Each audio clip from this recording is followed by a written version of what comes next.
খারাপ লাগছিল সেদিন কোর্টে নেওয়ার, কিন্তু সেটা আমি মনোবল দৃঢ় রাখছিলাম।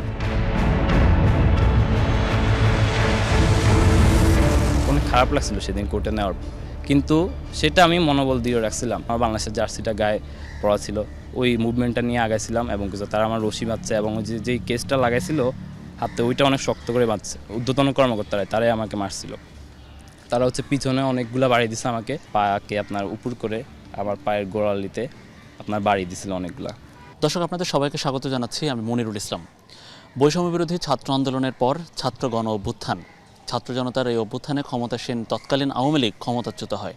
তো সে সময় ক্ষমতাচ্যুত হওয়ার সময় যে আন্দোলনটি, সেই আন্দোলন রেখে গেছে অনেক স্মৃতিগুলোর মধ্যে হাতড়ে বেড়ালে দেখা যাবে যে ফাইয়াজ শব্দটা অনেকের পরিচিত। রেসিডেন্সিয়াল মডেল কলেজের বা সেই স্কুলের শিক্ষার্থী ফাইয়াজ, সেই ফাইয়াজের ছাড়াও আরেকজন ফাইয়াজ ছিল যিনি ওই আন্দোলনের সময় আলোচিত হয়েছিলেন এবং যার একটি ছবি সামাজিক যোগাযোগ মাধ্যম সহ পুরো গণমাধ্যম জুড়ে বা সারা দেশব্যাপী আলোচিত হয়েছিল। সেই ফাইয়াজকে আমরা পেয়েছি, যিনি বৈষম্য বিরোধী ছাত্র আন্দোলনে যাত্রাবাড়িতে আন্দোলন করার সময় থানা কর্তৃক গ্রেফতার হন এবং সেই ঘটনায় হাইকোর্ট বা উচ্চ আদালতও বাদ সাধে এবং তাকে কারাগার থেকে বা রিমান্ড বাতিল করে তাকে পাঠানো হয় কিশোর উন্নয়ন কেন্দ্রে। আজকে আমরা যমুনা টেলিভিশনের মাধ্যমে গণমাধ্যমের সামনে বা পুরো দর্শক শ্রোতার সামনে আমরা সেই ফায়াজকে হাজির করছি। আমরা তার সাথে একটু কথা বলতে চাই। ফায়াজ, আপনাকে ধন্যবাদ আমাকে সময় দেওয়ার জন্য। কেমন আছেন আপনি? আলহামদুলিল্লাহ, আমি ভালো আছি। ভালো আছেন। হাসনাতুল ইসলাম ফাইয়াজ, একটু আমাকে বলবেন যে ওই সময় আন্দোলনে কেন গেলেন? সর্বপ্রথম ঢাকা বিশ্ববিদ্যালয় থেকে আন্দোলনটা শুরু হয়েছিল, তো আপনারা কলেজ শিক্ষার্থীরা আসলে আন্দোলনে কেন নেমেছিলেন এবং কোথায় কিভাবে নামলেন আন্দোলন? আসলে দেখুন, আসলে আন্দোলনে নামার মূল যে কারণটা সেটা ছিল হচ্ছে আমরা কোটা যে সংস্কার আন্দোলন সেটার জন্যই নেমেছিলাম। কিন্তু আসলে যখন হচ্ছে আমি মোবাইলে দেখতে পেয়েছিলাম যে শহীদ আবু সাইদকে কিভাবে গুলি করে আপনার হত্যা করা হয়েছিল, আসলে সেই শহীদ আবু সাইদ এবং শান্ত যারা প্রথম দিক দিয়ে আপনার শহীদ হয়েছিল, আমার তখন একটা প্রশ্ন মাথার মধ্যে জেগে গেছিল। সেটা হচ্ছে একটা দাবির জন্য কেন আমাদের ছাত্রদের প্রাণ যাবে? এই প্রাণ যাওয়ার যে বিষয়টা, সেই বিষয়টা সত্যি আমাকে অনেক বেশি আবেগ আপ্লুত করেছে এবং আমি বাসায় অনেকবার কান্না করছিলাম। সেই শহীদ আবু সাইদ যেভাবে বুক পেতে দিয়েছিল, তার সেই বুক পেতে দেওয়ার পর তাকে গুলি করে দিয়েছিল এবং একটা না কয়েকটা গুলি করে তাকে আপনার হচ্ছে হত্যাই করা হয়। তো পরবর্তীতে সেই শহীদ আবু সাইদ তাকে এবং শান্ত ওনাদের সবার যখন নিউজগুলো আমরা আস্তে আস্তে দেখছি, তখন মনে হচ্ছে আসলে আর বাসায় বসে থাকার সেই সময় না আমাদের আর। আমরা হচ্ছি বর্তমান তরুণ যে প্রজন্ম, আমার মনে হয় না যে আমি আর বসে থাকবো। তখন আমার ফ্রেন্ডরা আমাকে বলছিল যে কিরে, এখানে তো শহীদ আবু সাইদ হত্যা হয়ে গেল, এখানেই এই হামলা হচ্ছে, এখানেই হামলা হচ্ছে। তো এর পরবর্তীতে আমরা আস্তে আস্তে আমার ফ্রেন্ডরা তারা পরিকল্পনা করি যে না, আমাদের আর বাসায় বসে থাকার সময় নাই, আমাদেরকে এখন বের হতে হবে। সেই বের হওয়ার সময় থেকেই আমরা যাত্রাবাড়ি আর হচ্ছে মাতুয়াইল এরিয়া, তো সেখানে হচ্ছে আমরা আন্দোলনে গিয়েছিলাম। আমরা বলছিলাম আবু সাইদের রক্ত বৃথা দিতে দেব না, সেই আন্দোলনকে কেন্দ্র করে। তারপর হঠাৎ একদিন দেখলাম, যেই দিন আমরা এই দাবি দাওয়াগুলো পেশ করছিলাম, সেদিন দেখলাম পুলিশ অজস্র গুলি করছে এবং গুলি করে আমি যখন ওইখানে ছিলাম দেখি যে আমার সামনে একটা ছেলে পুরা একদম বুকের ছড়াগুলি লেগে সে একদম পড়ে একটা মরার মতো অবস্থা হয়ে গেছিলো। পরবর্তী আমরা পিছিয়ে গেছিলাম, পিছিয়ে যাওয়ার পর দেখছি যে একদম অবস্থাটা এতই বেগতিক যে পরে ওইখানে কেউ কোনো ধরনের সাহায্য পাচ্ছে না। পরে আমরা ফ্রেন্ডরা মিলে প্ল্যান করলাম যে আমরা পানির ব্যবস্থা করতে হবে। এখানে সবার যে আন্দোলনরত স্টুডেন্ট, তাদের কিন্তু অবস্থা একদম বেগতিক থেকে বেগতিক, তাদের কোনো ধরনের সাহায্য সহযোগিতা পাচ্ছে না, বরঞ্চ তাদের আরও কঠিন সিচুয়েশন দিকে তাদের যাচ্ছে। সেই মুহূর্তে আমার ফ্রেন্ডরা শামসুল খান, যারা আমরা পড়াশোনা করি, তারা ওইখানে আমরা একটা সবাই মিলে যার কাছে যা আছে আমরা পানির বোতল কিনা শুরু করি। এবং পানির বোতল কিনা শুরু করার মাঝে মাঝে সবচেয়ে আশ্চর্যজনক বিষয় সেটা হচ্ছে আমাকে আশেপাশের আমাদের যে স্যাররা ছিল তারাও বিভিন্নভাবে আমাদের হেল্প করছে পানি কেনার জন্য। প্রায় আমরা 23 কেস পানির মতো পানি কিনে সেই এরিয়া পুরাটা সবাইকে পানি দিয়েছিলাম। কিন্তু আমরা সেটা জানতাম না যে এরিয়া আমরা পানি দিচ্ছি ওই এরিয়ার ভিতরে অনেক ইনফর্মার আছে। তারা কি করছিল, আমরা তো তাদেরকেও পানি দিচ্ছি, আমরা সেটাও খেয়াল করিনি। তো তারা পরবর্তীতে ওই যে আমরা যারা পানি দিয়েছি, আমরা যারা ওইখানে হেল্প করছি স্টুডেন্টদেরকে, তাদের তালিকা করছিল একটা। এই তালিকার ভিত্তিতে পরবর্তী যখন সিচুয়েশন অনেক খারাপ হয়ে গেছিলো, এরপর আমরা নামতে পারি নাই, আমি যাইতে পারি নাই, আমি বাসায় ছিলাম। এরপর কয়েকদিন পরেই সাদা পোশাকধারী ছিল কয়েকজন পুলিশ ওসি, তারা মিলে নিয়ে গেছিলো এবং বলছে যে কিছু জিজ্ঞাসাবাদের উদ্দেশ্যে আমাকে নিয়ে যাচ্ছে। তো হ্যাঁ, জিজ্ঞাসাবাদের উদ্দেশ্যে নিয়ে গেল থানায় নেওয়ার পর আমার ফ্রেন্ডদের কারা কারা আমরা সেখানে পানি দিয়েছিলাম, কারা কারা আমরা ওইখানে ছিলাম, হ্যাঁ, সবার হচ্ছে মুভমেন্টগুলো জানতে চাচ্ছে তারা বারবার। তো এক পর্যায়ে যখন আমাকে থানায় নিয়ে গিয়েছিল, থানায় নেওয়ার পর তারা প্রথমে সুন্দর করে জিজ্ঞাসাবাদ করতেছিল, কিন্তু এক পর্যায়ে তারা বলতেছে যে আমার ফ্রেন্ড কারা কারা ওইখানে ছিল, কারা কারা হত্যার সাথে জড়িত। আমি তখন আশ্চর্য হয়েছিলাম, মানে বিষয়টা আমি বুঝতে পারি নাই যে হত্যার কথা কেন বলছে। আমরা তো পানি দিয়েছিলাম, পানি শুধু বিতরণ করছিলাম এবং সাহায্যের জন্য জাস্ট স্টুডেন্ট। তো সেই মুহূর্তে তখন আমি অনেকটা মানে প্রশ্নবিদ্ধ হয়ে ওনাকে জিজ্ঞেস করলাম, হত্যার বিষয়টা তো আমি বুঝলাম না। তো এরপর ওরা আস্তে আস্তে আমার উপর রুড বিহেভিয়ার শুরু করে দেয়। Their behaviour was so rude. First of all তাদের যেই অ্যাকুইজিশনটা, মানে আমার দিকে যেভাবে তারা বিহেভিয়ার করতেছিল মনে হয় না আমি আসলেই কোনো অপরাধ করছি। তারপর একটা পর্যায়ে আমাকে অনেক বেশি টর্চার করে সেই থানার মধ্যেই, আমার বন্ধুদের নাম দিতে যারা আমার সাথে হচ্ছে পানি দিয়েছে। তারা প্রথমে হচ্ছে আমাকে ধরছে, ধরে আপনার পুলিশের সাথে হাত বাঁধেছে, বাঁধাই হচ্ছে আপনার পিছনে ওইখানকার তৎকালীন ঊর্ধ্বতন কর্মকর্তারা তারাই আমাকে মারছিল। তারা হচ্ছে পিছনে অনেকগুলো বাড়ি দিছে আমাকে। প্রথম বাড়িটা খাওয়ার পরই আমি অনেক বেশি সেন্সলেসের মতো অবস্থা হয়ে গেছিলো। তো বাড়িগুলো দেওয়ার পরবর্তীতে আস্তে আস্তে তারা আমার যে পাকে আপনার উপর করে আমার পায়ের গোড়ালিতে আপনার বাড়ি দিছিল অনেকগুলা।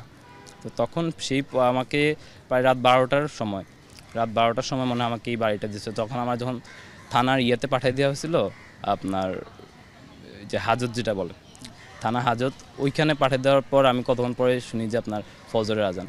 তার মানে ওরা একটা অনেক বড় একটা সময় নিয়ে আমাকে বারবার টর্চার করছিল, জিজ্ঞাসাবাদ করতেছিল এবং পরবর্তীতে বারবার খালি মিথ্যা স্বীকারোক্তি একটা নেওয়ার জন্য তারা বারবার খালি ভিডিও অন করতেছিল আর আমাকে বলতেছিল যে বল তুই এটা করছস, বারবার কেউ বলতেছে তুই মারছস পুলিশ, এটা বল বারবার।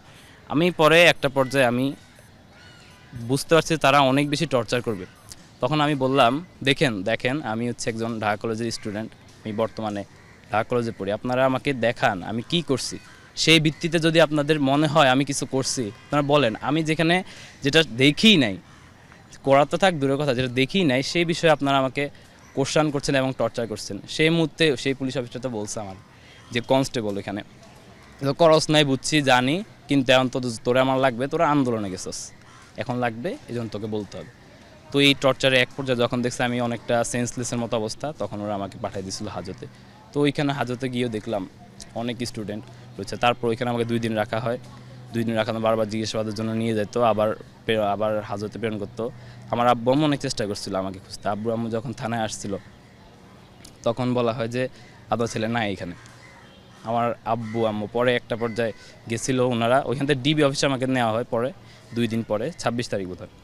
তো নেওয়ার পর ওইখানে গিয়ে দেখি আমি মানে একটা কঠিন অবস্থা। ওইখানে কেমনে থাকে মানুষ, ওইখানে একটা হয়েছিল যে ওইখানেই একজন আমার ঢাকা কলেজের একজন বড় ভাই সাথে ওইখানে পরিচিত হয়।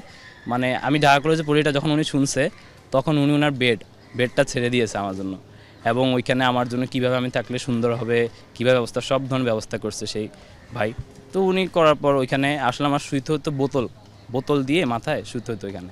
তারপর ওইখানে বিভিন্ন ব্যক্তিবর্গ ছিল, যেমন আসিফ মাহতাব স্যার, উনি অনেক ভালোভাবে ইন্সপিরেশন করছে, বলছে সমস্যা নাই তোমার পরবর্তীতে দেশ গড়বা।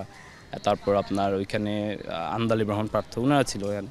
তো ডিবিতে আমাকে রাখছিল 2 দিন, পরবর্তীতে নিয়ে যাওয়া হয় কোর্টের উদ্দেশ্যে। আমাকে কোনো ইন্টারোগেশন বা এরকম কিছু থানায় যেগুলো হয়েছে না, ডিবিতে হয় নাই, তবে লাস্ট যেদিন আমাকে একবার কোর্টে নেওয়ার পর আবার যেদিন কোর্টে নিবে এর আগের দিন রাতে আমাকে ওইখানকার এক ঊর্ধ্বতন কর্মকর্তার রুমে নিয়ে যাওয়া হয়েছে।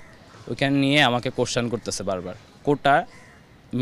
কোটাটার উচ্চারণ করতে। যখন আমি বলছি QUOTA তখন এরা অস্ত্র ভাষায় গালিগালাজ করছে আমাকে। গালিগালাজের এক পর্যায়ে তারা আমাকে বলে যে এই 5 ওয়াক্ত নামাজ পড়স, আমাকে বলছে 5 ওয়াক্ত নামাজ পড়স। আমি 5 ওয়াক্ত নামাজ পড়ি না, বাট আমি চেষ্টা করি 5 ওয়াক্ত নামাজ পড়তে। তখন ওইখানকার একজনকে বলছিল আর কি ইশারা দিয়ে যে আপনার মনে ফুটেজ চেক করতে। আমি ডিবিতে 2 দিন ছিলাম, ওইখানে সবাই জামাতে নামাজ পড়তো, তো ওইটা চেক করতে বলছে আমাকে বিভিন্ন ভাষায়। যে আমি যদি নামাজ পড়ি তাহলে নাকি আমি ছাত্র শিবির, এই এই ইয়াটা আমার ট্যাগটা আমার পিছনে লাগার চেষ্টা করছে অনেকবার। তো এই লাগানোর পরবর্তীতে একটা সময় তারপর আমার যেদিন কোর্টে নেয় সেদিন তো আমার একদম, যেদিন কোর্টে নেয় প্রথম দিন সেদিন আসলেই আমার অনেক খারাপ লাগছে। ওইখানে অনেক আসামি অনেক দেখছি, স্টুডেন্ট দেখছিলাম কয়েকজনকে ওইখানে। আসলে আমার অনেক খারাপ লাগছিল সেদিন কোর্টে নেওয়ার পর, কিন্তু সেটা আমি মনোবল দিয়ে রাখছিলাম এবং বুঝতে পারছিলাম যে তারা আমাকে দিয়ে কোনো একটা কাজ করতে চাচ্ছে। তখন আমি এই দৃঢ়তাটা আমার মধ্যে রাখছি যে যত যাই হোক এই যে দেশের জন্য যে কাজটা করতেছি এই কাজটা কখনো বৃথা যেতে দিব না। তখন সেই মুভমেন্ট নিয়ে আমি ওইখানে আগাচ্ছিলাম।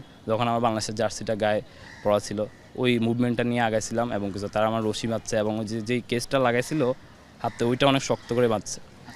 হ্যাঁ, হাত করাটা অনেক শক্ত করে বাঁধছে, আমি না আইতে পারতাম না কিছু, মানে এরকম। তারপর রশি দিয়ে, তো যাই হোক ওইখান থেকে আপনার আমাকে ডিবি থেকে পরবর্তীতে কারাগারে নেওয়া হয়। তা কারাগারে নেওয়ার পর ওইখানকার যেই হেড অফ দ্য অনার ওইখানকার উনি অনেক সুন্দর ব্যবস্থা করছে আমার জন্য, ওইখানকার যেন আমি সুন্দরভাবে থাকতে পারি সেই ব্যবস্থা করে দিয়েছিল। তারপর আর কি আমার পরবর্তীতে যেদিন শুনি সরকার পতন হয়েছিল এর পরের দিনই আমাকে আমার আব্বু আম্মু মামারা সবাই মিলে আমাকে বের করে নিয়েছিল। যেদিন আসলে প্রথম মানে আপনি আলোচিত হইলেন হচ্ছে ইয়ের দিন, যেদিন হচ্ছে হাতকড়া পরে বাংলাদেশের জার্সিকে থানায় কোর্টে এজলাসে তোলা হচ্ছিল এবং আপনাকে দেখা গেছে খুব শক্ত গম্ভীর একটা, মানে ওই সময়কার অনুভূতিটা কি আসলে বলা যায় যে যখন নিয়ে যাচ্ছিল পুলিশ, সামনে সাংবাদিকরা ছবি তুলছে, হ্যাঁ, নিজের কি মনে হচ্ছিল, অপরাধী না কি মনে হচ্ছিল? তো আমার কখনোই অপরাধী মনে হয় নাই। প্রথম কথা যেটা, যখন নিয়ে যাচ্ছিল তখন দেখছিলাম আপনার রাস্তা দিয়ে মানুষ, ওইখানে আমরা যখন ওই কেসটা নিয়ে যাচ্ছিল মানুষরা রাস্তা থেকেই অনেক ধরনের এমনি মানে বীর বুঝাচ্ছিল সবাইকে ওইখানে। ওরা হয়তো বুঝতে পারছে ওইটা কোর্ট আন্দোলনের জন্য আমাদেরকে। আমার কখনোই মনে হয় নাই যে অপরাধ আমি করি নাই সেই অপরাধের সাজা দেওয়ার জন্য এবং সেই অপরাধের একজন মিথ্যা স্বীকারোক্তি নেওয়ার জন্য আমার যেভাবে চেষ্টা করছে। তারপর আমাকে যখন ওইখানে উঠে নেওয়া হয় আমি এটা বুঝতে পারছি দেশের আমি একজন সন্তান, এই দেশকে পরবর্তীতে গড়তে হবে আমাদেরকে। তো সেই গড়ার ভিত্তিতে আমার অপরাধীর যেই রেশ তারা আমার উপর লাগাতে চাইছিল সেটা পারেনি, এটা সম্পূর্ণ আল্লাহর ফয়সালা। আমরা এটাতে অনেক বেশি দৃঢ়ভাবে ছিলাম আমি ওইখানে, এই জন্যই। আচ্ছা, পরবর্তীতে যখন 5 আগস্ট সরকার পতন হলো এবং আপনারা ছাত্র জনতা যেটা চেয়েছিলেন সেটা হইলো, তখন তো আপনারা কারাগারের মধ্যেই জানতে পারেন না? হ্যাঁ, কারাগারে টিভি আসছিল, ওইখানে প্রতিটা হাউসে টিভি থাকে, ওইখানে জানতে পারলাম। ওইখানে কিন্তু আমি ছাড়াও অনেকে ছিল, এই যে কোটা সংস্কার আন্দোলন কেন্দ্র চট্টগ্রাম থেকেও ছিল ওইখানকার, তারপর ওইখানকার আবার হাউসের ক্যাপ্টেন থাকে ওরাও ছিল। ওরা সবাই মিলে অনেক উল্লাস করছিল ভিতরে, প্রথমে উল্লাস করছিল আমি বুঝতে পারি, আমি টিভি দেখি নাই। পরবর্তী টিভি দেখি যে আপনার সরকার পতন হয়েছে এবং এই যে পরে সেই রাতের বেলায় দেখছিলাম আপনার সমন্বয়করা মিটিং করে বলছিল 24 ঘন্টার মধ্যে আমাদের ভাই যাদেরকে বিনা অপরাধে অ্যারেস্ট করেছে তাদের সবাইকে ছেড়ে দেওয়া। তখন আসলে একটা স্বস্তি ফিরে পেয়েছিলাম এবং মনে হচ্ছে আসলে আমার যে কষ্টটা এটা অবশ্যই সার্থক হয়েছে, এটাই মনে করছিলাম আমি। তো আন্দোলন করলেন, আপনার আন্দোলন সফল হলো, তো ভবিষ্যৎ বাংলাদেশ আসলে কেমন দেখতে চান? বিশেষ করে শিক্ষার্থীদের এখন শিক্ষার অবস্থা একটু ছন্নছাড়া অবস্থা, তাই না? তো ভবিষ্যৎ বাংলাদেশ এবং নিজেকেও কোথায় নিয়ে যেতে চান? ভবিষ্যৎ বাংলাদেশ আসলে আমরা এখন তেমন কোনো বিষয় নিয়ে এখন চিন্তা করতে চাচ্ছি না। আমরা এখন চিন্তা করতে চাচ্ছি আমাদের যে পড়াশোনা, আমাদের যে এডুকেশন লাইফটা ওটা কীভাবে আরও বেশি অগ্রসর করা যায়, ওটা কীভাবে আরও বেশি উন্নতি করা যায়। কেননা বাংলাদেশে সবচেয়ে বেশি এখন সংকট যেটা সেটা হচ্ছে বুদ্ধিভিত্তিক সংকট। সেই সংকটটা মোকাবেলায় আমরা ছাত্র জনতা অবশ্যই আমরা যারা আছি সবাই চেষ্টা করব নিজের সর্বোচ্চ যোগ্যতাকে কাজে লাগিয়ে দেশের পরবর্তী যে অগ্রযাত্রা সেই অগ্রযাত্রায় নিজেকে সর্বোচ্চ ভূমিকায় রাখতে। আর আমি ইনশাল্লাহ চেষ্টা করব আমাকে একজন দক্ষ প্রকৌশলী হিসেবে তৈরি করে বাংলাদেশের একটা পদমর্যাদা নিয়ে আমাকে চাই একটা এস্টাবলিশ করতে বাংলাদেশের পরবর্তী উন্নতির উদ্দেশ্যে। যেহেতু আন্দোলন সফল হয়েছে, আপনারা চেয়েছিলেন সরকার পতন হোক, সেটা হয়েছে, সেরকম লাগে নাকি? অনুভূতিটা কেমন লাগে আসলে? না, আসলেই আনন্দর যে একটা পর্যায় সেটাতে আছি আমরা, কিন্তু যে আমার যে ভাইরা আমাদের ফ্রেন্ডরা যে এত শহীদ হয়েছে, সহস্র শহীদ, তাদের তো আসলেই আমরা হয়তো জেলে গিয়েছি, আমরা হয়তো একটু কিছু একটা অংশ করছি, কিন্তু তাদের তো পুরো জীবনটাই ত্যাগ করে দিয়েছে। সেই জায়গা থেকে আসলে বলতে চাই তাদের তাদের সেই ত্যাগ, এই স্মরণটা এটা সবসময় আমরা রাখতে চাই এবং তাদের সেই আত্মত্যাগের বিনিময়ে পরবর্তী যে বাংলাদেশ গড়তে চাই আমরা, সেটা যেন হয় শুধুমাত্র বাংলাদেশ গড়ার একটি আদর্শ সৎ একটা রাষ্ট্র গড়ার পরিকল্পনা যেন আমরা নিতে পারি। মানে এখনও তো অনেকেই আপনার ছবি যখন হয় পত্রপত্রিকা আসে, সামাজিক ফেসবুকে আসে, তো অনেকেই আপনাকে চিনে, তাই না? অনেকে এখন চিনে নিশ্চয়ই। তো রাস্তাঘাটে বের হলে যখন মানুষ চিনে তখন কি মনে হয়? বা না, আসলে ওইটাও প্রথম বললাম, আমার আসলে মনে হয় আমি সার্থক এই ক্ষেত্রে, যে আমি এই একটা আন্দোলনে মানুষের চাওয়া একটা কিছু হইলে একটা অংশ আমি একটা আমার সাপোর্ট দিতে পারছি। কিন্তু আসলে মানুষের যেই চাওয়া, মানুষ চাচ্ছে আর কি, মানুষ আমার রাস্তাটা দেখা হইলে আমার সাথে অনেকক্ষণ ধরে কথা বলে, তাদের যেই শোক, তারা বলছে অনেকজন অনেক দোয়া করছি তোমার জন্য ভাইয়া, একদম আমরা তো পুরা তোমাকে নেওয়ার পর আমরা আন্দোলন চলে গিয়েছিলাম, আমরা বাসায় থাকিনি। আমার স্কুলের ফ্রেন্ড এবং স্কুলে যার সাথে দেখা হয় তারাই বলে আমাকে এই কথা আর কি। তাহলে সেটা আমাকে অনেক বেশি ইন্সপিরেশনের জায়গা তৈরি করে এই জায়গায়। চেষ্টা করছি আমাকে একটা যোগ্যতার সর্বোচ্চ উচ্চতায় নিয়ে যেতে, এবং সেটার জন্য পড়াশোনা, এডুকেশনটাকে অনেক বেশি গুরুত্ব দিতে। ইনশাআল্লাহ দক্ষ প্রকৌশল হিসেবে নিজেকে গড়তে চাই। আল্লাহ যদি চান অবশ্যই হব দক্ষ প্রকৌশল, আর যদি নাও চান ইনশাআল্লাহ দেশের উন্নতির খাতিরে আমি আমার সর্বোচ্চটা দেওয়ার চেষ্টা করব। অনেক ধন্যবাদ। আমরা হাসনাতুল ইসলাম ফায়াজের সাথে কথা বলছিলাম, যিনি বেশ কয়েকদিন কারাগারে ছিলেন, অর্থাৎ কিশোর উন্নয়ন কেন্দ্রে ছিলেন, যাকে কিশোর অবস্থায় হাতকড়া পরিয়ে আদালতে তোলা হয়েছিল, যার বিরুদ্ধে হত্যা মামলা দেওয়া হয়েছিল এই কিশোর বয়সেই। এবং এই বয়সে ছেলেমেয়েরা এই বৈষম্যবিরোধী ছাত্র আন্দোলন, পরবর্তীতে ছাত্র জনতার গণ অভ্যুত্থানে একটা বিরাট ভূমিকা রাখে। অনেকেই ফায়াজের মতো জীবন দিয়েছে, আর অনেক ফায়াজ এই ফায়াজের মতো অনেক ফায়াজ আসলে তারা কারাবরণ করেছে, তারা রিমান্ডে গিয়েছে, তারা নির্যাতনের শিকার হয়েছে থানা পুলিশ বা ডিবি পুলিশের কার্যালয়ে। তো আসলে এই শিক্ষার্থীদের চাওয়া নিশ্চয়ই, এই ফায়াজের সাথে আমি যখন এই সাক্ষাৎকার নেওয়ার আগে কথা বলছিলাম, তারাও বলছিল যে এই যে তাদের যে ত্যাগ তিতিক্ষা, ভবিষ্যৎ বাংলাদেশ সরকার এখন যারা আছে, দায়িত্বে যারা আছে, এই ত্যাগ তিতিক্ষার এবং তাদের যে আদর্শ, তাদের যে ইচ্ছা উদ্দেশ্য, সেই উদ্দেশ্য অবশ্যই মাথায় রেখে ভবিষ্যতে তারা এই দেশ পরিচালনা করবে। মনিরুল ইসলাম, যমুনা নিউজ, ঢাকা।